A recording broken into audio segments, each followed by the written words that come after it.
Hi everyone, and welcome to another episode of Smells Like Business, where you can learn more about the current and future state of cannabis, CBD, hemp in Europe.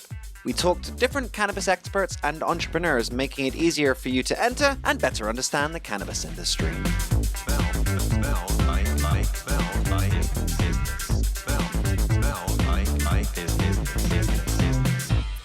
I'm your host, Tom, and today we have Matthew O'Brien, the founder and managing editor at FourPM, as our guest on the show.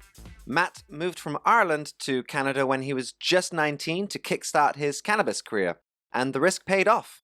After a relatively short period of time in Vancouver, Matt managed to work his way up from a budtender at a dispensary to head of inventory for a whole chain of dispensaries.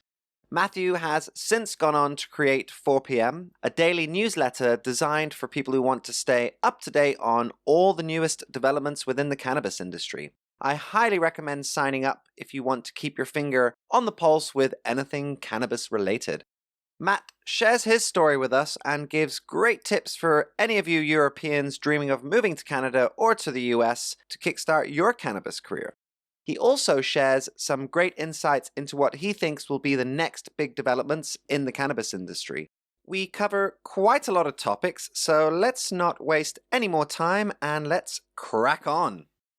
Hi Matt, welcome to the show. How's it going? It's great. Another fantastic Monday morning.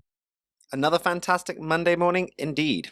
Great. Well, I think a good place to start is at the beginning. So you're from Ireland, but you actually moved to Canada when you were 19.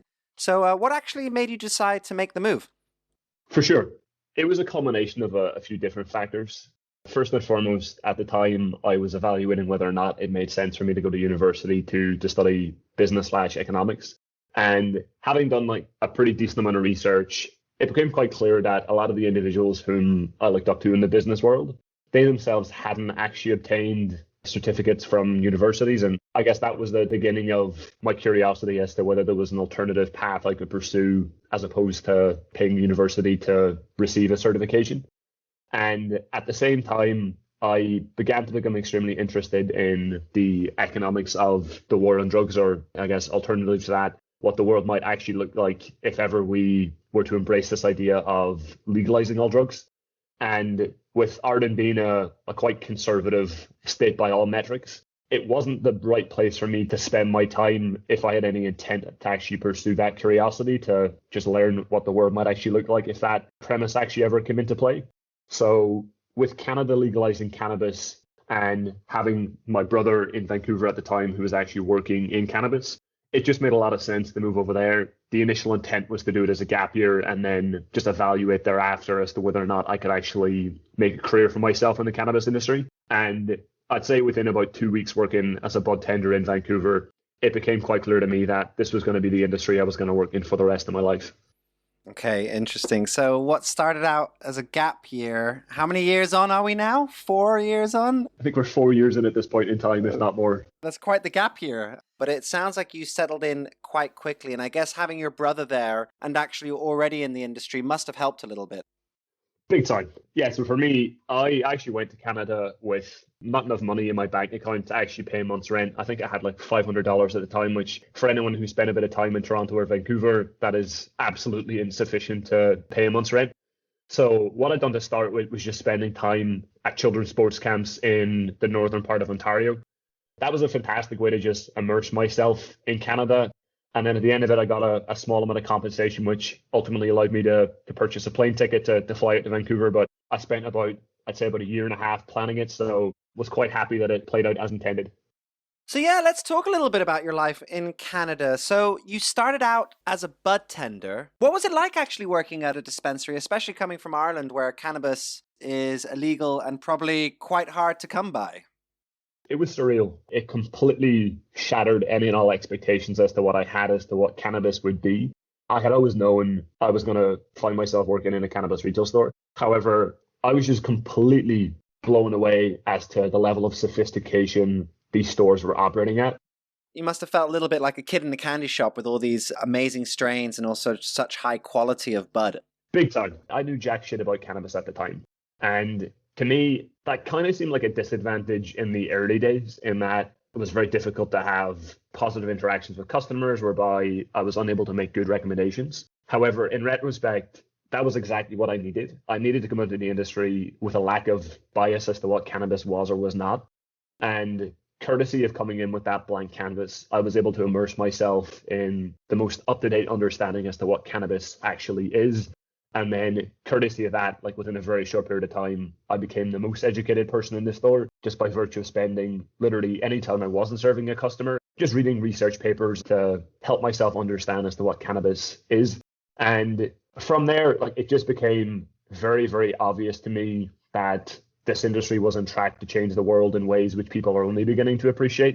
Like, even if you look at the industry through the lens of understanding what the endocannabinoid system is, and just understanding the fact that like we've consumed cannabis literally since the dawn of time, even if you just take those two data points and like leave everything else aside, at that point in time, it becomes glaringly obvious that this isn't the emergence of cannabis, it's the re-emergence of cannabis. And to me, that is a very important distinction because like this has been part of our culture as a species for thousands of years. And it was only by virtue of a lot of misinformation proliferating which provided us with prohibition.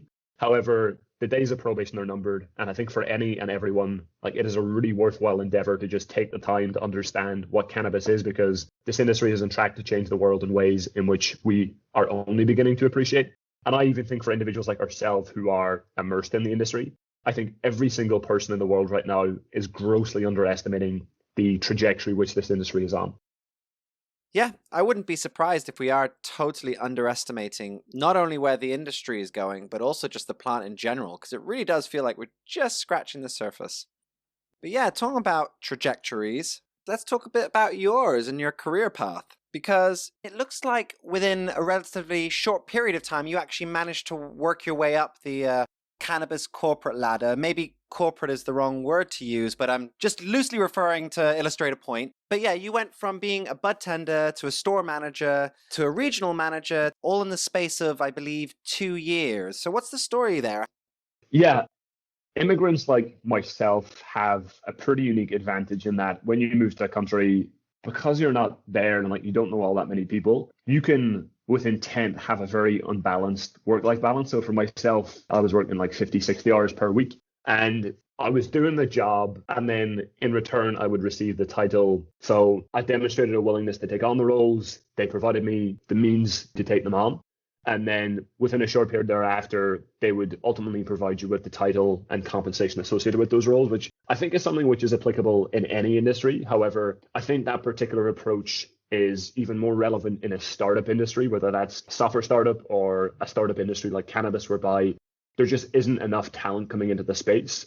And at the same time, the industry is growing at such a rapid rate that there's a necessity to continuously be promoted individuals to the next step in that corporate ladder. So it was an interesting experience. Yeah, well, it certainly sounds interesting. And I guess what's really cool is because the industry is expanding so fast, there are definitely pros and cons to that. But I think one of the big pros is that it allows individuals like yourself, like myself, to actually further develop our careers and expand with the industry quite fast too. Yeah, so now having worked for a few different cannabis establishments or cannabis companies, would you say that they have the same or similar ways of operating and the same kind of ethos, or does it vary greatly? I would say it varies greatly. What's kind of unfortunate is that a lot of the individuals who are the most passionate about cannabis, in the sense that like they are the OGs of the industry, they have been advocating for the end of the prohibition probably longer than before I was even born. A lot of them are overly idealistic. I say that, and I'd like to just offer clarity as to what I mean by that. So for a lot of these folks, they demonize the corporate structure within certain organizations. And for me, whenever I analyze an organizational chart, like another way which you can actually think about it is, okay, it's not necessarily a chain of command as much as it is a chain of communication. And for me, there has to be a corporate structure brought into cannabis in order for the industry to flourish. And it's just rather unfortunate that a lot of the people who are the most passionate continue to demonize the corporate structure. Whereas if you could take their passion and take that same corporate structure and merge the two together, I think at that point in time, a lot of these folks would actually have the wherewithal to compete against the larger players who are coming into the space who probably don't have that same passion. So I'd say right now today, there's a huge disparity between the mom and pop stores and the multi-chain operators. In Canada, we have stores like Fire and Flower, Alcanna, and these are folks who have achieved a very high level of success in other industries. They deeply understand what cannabis is, and they're just putting all the systems in place that make sense, that are allowing them to succeed. Whereas a lot of the other operators, as I said, they just continue to demonize the corporate structure. And I think that's a huge mistake, because it's only that system which is going to allow us to succeed and scale. So yeah, to answer the question, a huge disparity. However, if I was honestly asked, I'd say in the years to come, the corporate side of cannabis is probably going to grow a lot more in popularity. Yeah. Also, if we want this industry to succeed, it has to be financially and economically viable.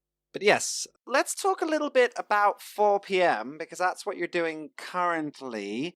4PM is a daily email or newsletter, and I really like it how you say that your North Star is to provide readers with valuable industry insights so they can stay up to date on the complex and rapidly changing modern cannabis industry. I think that pretty much sums it up very well. First of all, I think this is a great idea. I've signed up to your newsletter, and I highly recommend all our listeners out there to do the same. Definitely do sign up. So now that I've promoted it, maybe you could tell us a little bit about it and where the idea came from. For sure. I was just doing research myself as to what was happening in the space. And I often found myself just starving for good information as to what was happening in the industry.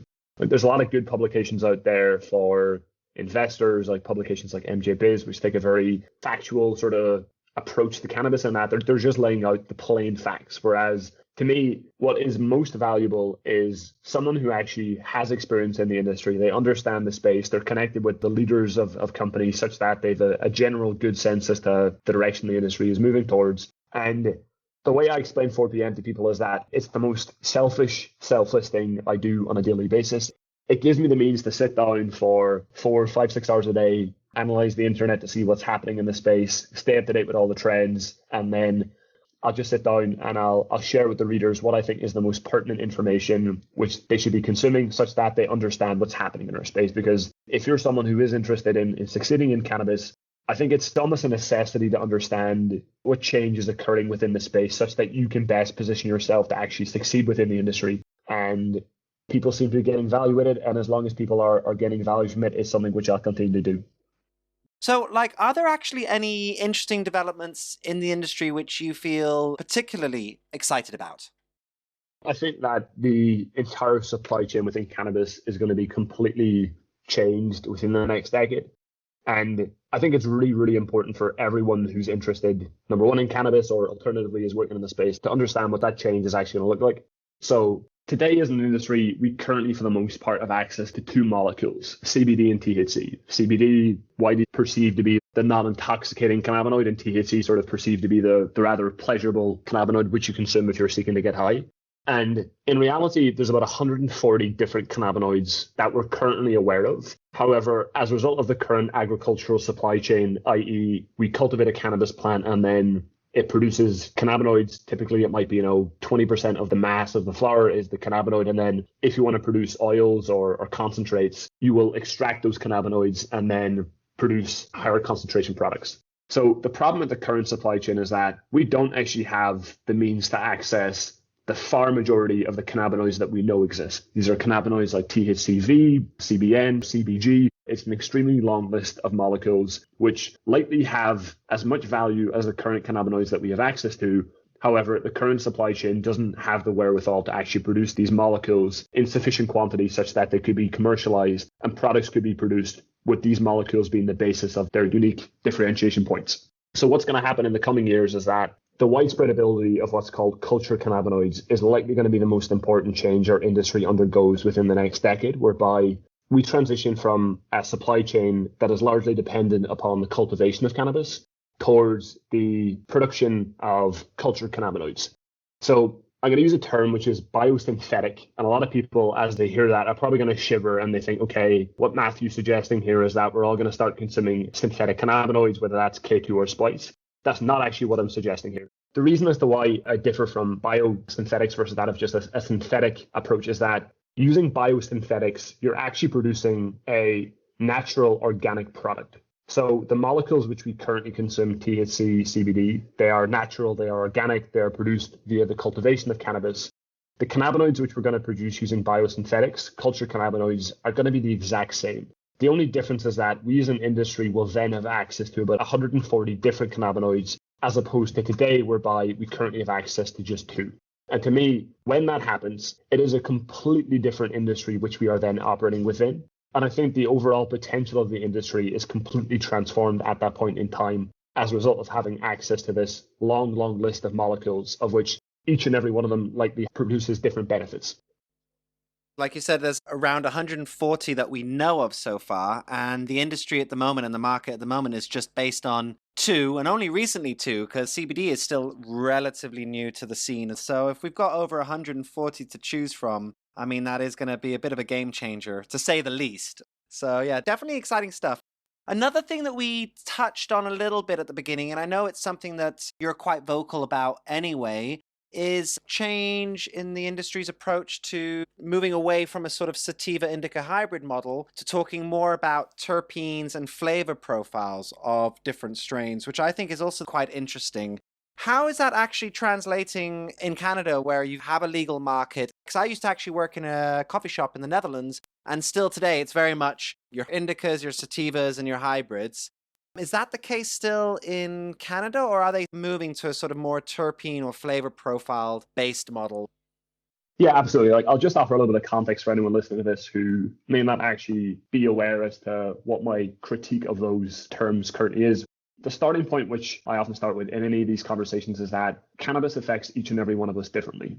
If myself and yourself, Tom, were recording this in person and we were smoking a joint, and let's just say it's a super silver haze. So on paper, the designation which we've applied to that product is that product is a sativa. That is to suggest that product is going to produce a stimulating / energetic effect. Whereas in reality, what we know now is that cannabis affects each and every one of us differently. That is to say that if we were to consume that product, it's very likely that the effects you experience are going to be very different than that of myself. Now, that to me is a really important starting point, because if you analyze the current presentation of products to consumers, it's very much based on this one-size-fits-all template, thereby suggesting that the effects anyone experiences from a cannabis product is going to be the same effects, whereas we know cannabis affects each and every one of us differently. Now, when it comes to the misrepresentation of the terms indica sativa hybrid, it's super important to take the time to understand what those terms are actually meant to be representative of. So for the term indica and sativa, really what those terms are meant to represent is a classification of cannabis based on the leaf structure of the plant. Indica is typically shorter in height with broader leaves. A sativa plant is typically taller with slightly narrower leaves. Whereas if I, as a consumer of cannabis, walk into a store today, the way in which those terms are presented to me is that those terms are representative of the effects cannabis products produce, whereas in reality, they are simply representative of the leaf structure of the plant itself. So today, for the most part, and I'd say 99% of cannabis retailers have continued to push that narrative forward. And the reason why is that, for the most part, a lot of consumers have bought into this idea that you can categorize the effects cannabis products produce into relaxing products and stimulating products. However, there is a movement happening right now whereby a lot of producers are aware as the fact that these terms, as they are currently being presented to consumers, are absolute bullshit. And it's actually hurting their business model, in that if you're a brand, one of your goals is to consistently provide consumers with value. And if I label a product as an indica, and a consumer comes into the store and they ask for a product that's going to help them relax, and the budtender recommends this product, we'll call it a Hindu Kush because it's labeled as an indica, and that consumer goes home with an expectation that the product which they've purchased is going to produce a particular effect, and it doesn't, they then leave with the expectation that, cannabis just isn't for them. The product didn't actually produce the desired outcome, therefore they didn't obtain the value they were hoping from consuming that cannabis product. So for producers, it does pose a problem, which I think a few of them are now pretty well aware of, which is that if we continue to present cannabis to consumers using this very much one-size-fits-all template, we are thereby creating expectations which we can never fulfill on the basis that cannabis affects everyone differently, and these terms were never meant to be representative of the effects cannabis products produce. So today, there is about 11 producers that I'm aware of who have actually moved from the model of indica sativa hybrid towards a more quantitative model whereby you simply present the cannabinoid and terpene profile of the products. It is still very much up for debate as to whether the terpene profiles of products are entirely responsible for determining the effects products produce. Personally, I think it's a combination of cannabinoids, minor cannabinoids in the terpene profile. However, there is a decent amount of research out there, primarily coming from Dr. Ethan Rousseau, which does suggest that the terpene profile is largely responsible for determining the effect this product produces, such that if this is the model we're hoping to move towards, it is going to take a lot of time to undo a lot of the work which we've done to date, quote unquote, educating consumers that this is how cannabis operates. So today, I'd say, 1% of retailers have likely moved away from the indica sativa hybrid model. It's a very difficult model to move away from, and I humbly respect each and every retailer who has taken that burden upon themselves. However, what has to happen first and foremost is that in order for any retailer to actually move away from the indica sativa hybrid model is that there has to be some alternative which they can then put in place. I do think in the next decade, that particular change is without a shadow of doubt going to come into fruition. More and more producers are getting educated. More and more retailers are getting educated. However, what has to happen first is that the producers have to make the decision that they are going to be the change makers here. They are going to take ownership as the fact that they have a huge part to play in changing this conversation. And it's happening. It's one of these things whereby it's just going to take time. And for people like ourselves who are aware, we just have to be a little bit patient. Well, you know what they say, patience is a virtue. So, Matt, I will try and be patient. Well, now having seen the cannabis industry grow and flourish in Canada, while being a part of it at the same time, how would you like to see the industry enter Europe? What lessons can we take from our Canadian buddies? I think there's a lot of lessons we can learn. The biggest critique I had of the Canadian industry in the early days, and this is definitely something which we can carry into a nation like Ireland, is that we have to aim to leverage the existing expertise which exists within cannabis. Like, sure, cannabis is illegal in just about every European nation. However, that's not to say that there isn't extremely talented cultivators of cannabis that exist within these regions in the grey market or the black market. So first and foremost, what we need to do is figure out a way by which we can take the existing expertise and, as opposed to it becoming a narrative of us against them, which is primarily what exists in Canada right now, whereby it seems like 50% of the PR reports or the PR releases producers released is criticizing the Canadian government for not clamping down enough on the black market or the illicit market. Whereas in reality, what they should be doing is asking the bigger question, which is that why are consumers still purchasing their cannabis from those sources? Previously, the argument primarily centered around the price point of products. That argument no longer holds weight because the price points of products are actually, pretty much on par. The biggest variable that remains, and it doesn't receive that much attention, is the fact that these are just individuals who are just more experienced.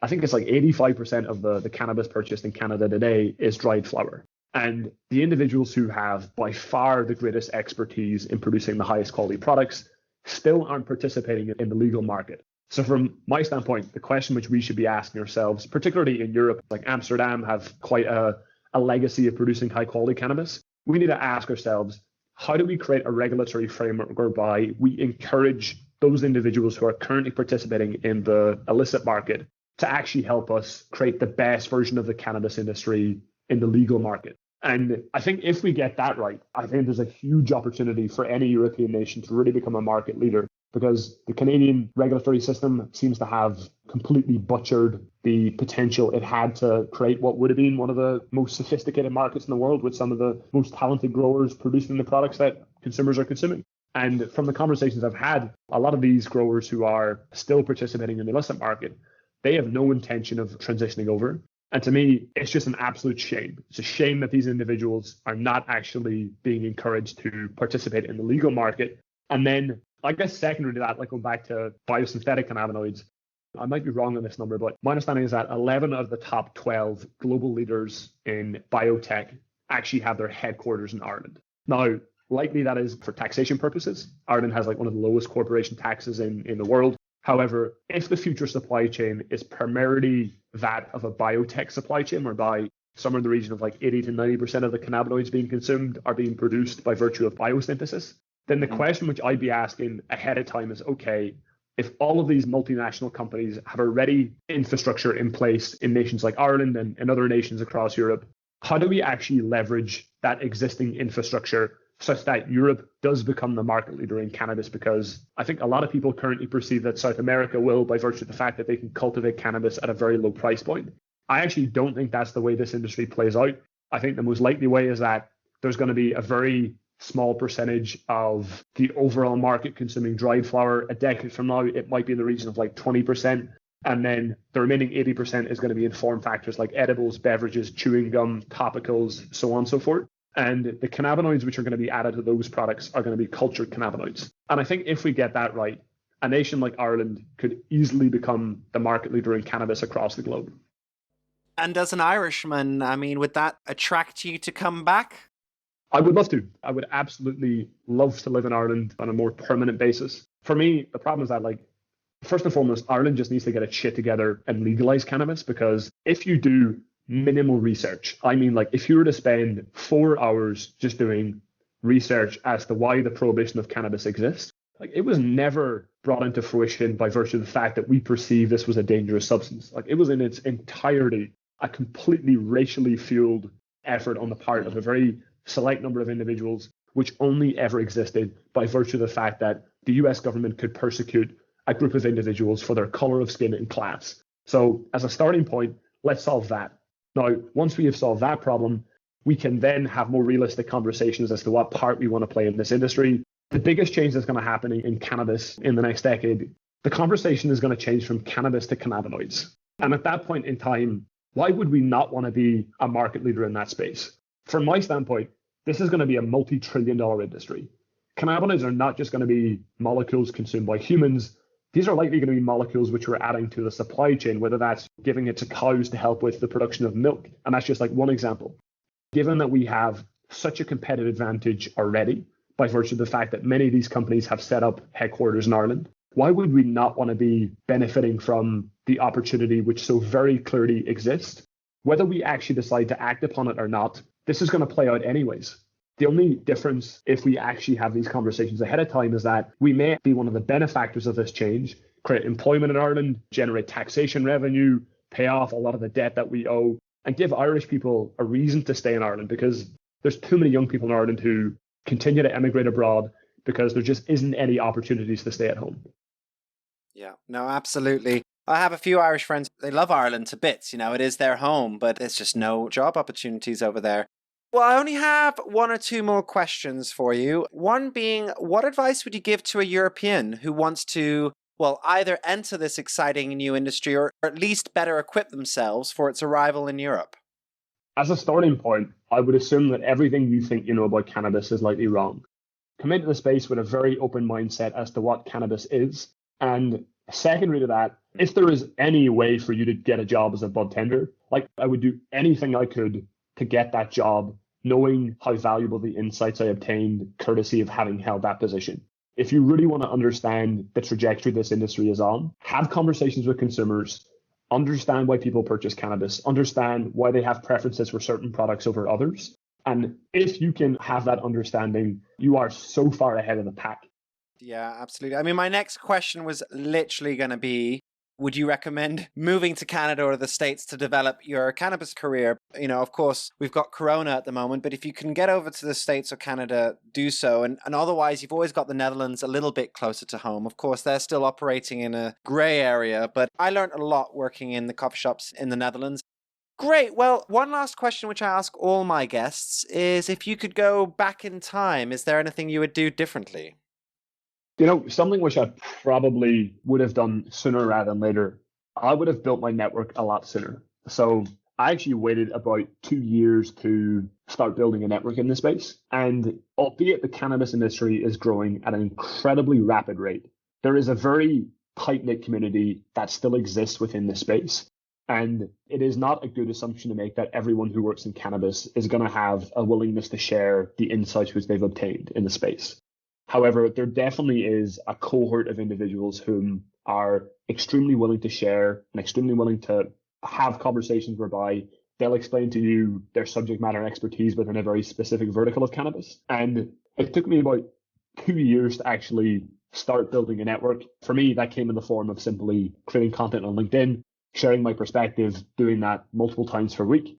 And I now find myself in a point whereby there's literally no one in this industry whom I couldn't get in contact with to have a conversation with if I chose to do so. And if you're actually interested in being in this industry long term, I think it would be invaluable to make an investment in building your network. As the saying goes, your net worth is your network. I think that is hyper relevant in cannabis, such that you can just be connected with what's happening as opportunities open up, whether that's the coming availability of cultured cannabinoids, and perhaps you want to create a brand that capitalizes on that opportunity, whether it's you want to move into another company because they're doing things which resonate with you. Just take the time to invest in building a network. And I guarantee you, if you consistently make an effort to provide value to other people, share your perspective on platforms like LinkedIn, Clubhouse, and Twitter, it will pay dividends 10 times over, such that a decade from now, when you're looking back as to why you succeeded in the space, I can guarantee you that it's going to be strongly correlated to the investment which you made in yourself by taking the time to build out your network. Yeah. For me, LinkedIn has been an absolute game changer. And I must say, personally, my experiences have been overwhelmingly positive. I feel most people have accepted me with arms wide open. So yes, where can our listeners find out more about you and what you do? And of course, where can they sign up to your 4PM daily newsletter? It's 4pm.co. That's FOURPM.co. I spend a little bit of time on Twitter, but if you ever want to reach out to me, just shoot me a message on LinkedIn and I'll be sure to get back to you as soon as I can. Great. Well, thanks for taking the time for being on the show, Matt. I've definitely learned a lot, and I think our listeners will have a lot to gain from this episode too. So, that was Matthew O'Brien, the founder of 4PM, sharing his thoughts and insights on all things cannabis. It was an absolute pleasure having him on the show, and it was quite the inspiring story too. I totally agree with his sentiment that if you want to get into this industry, working at a dispensary is a great way to start. Make sure to sign up to his newsletter at 4pm.co and feel free to get in touch with him via LinkedIn. He's a knowledgeable lad who's happy to share what he's learned. So get in touch and start working on your network. Also, make sure to subscribe to this podcast and check out our website at www.smellslikebusiness.com. I've been your host, Tom. Have a green day, everybody.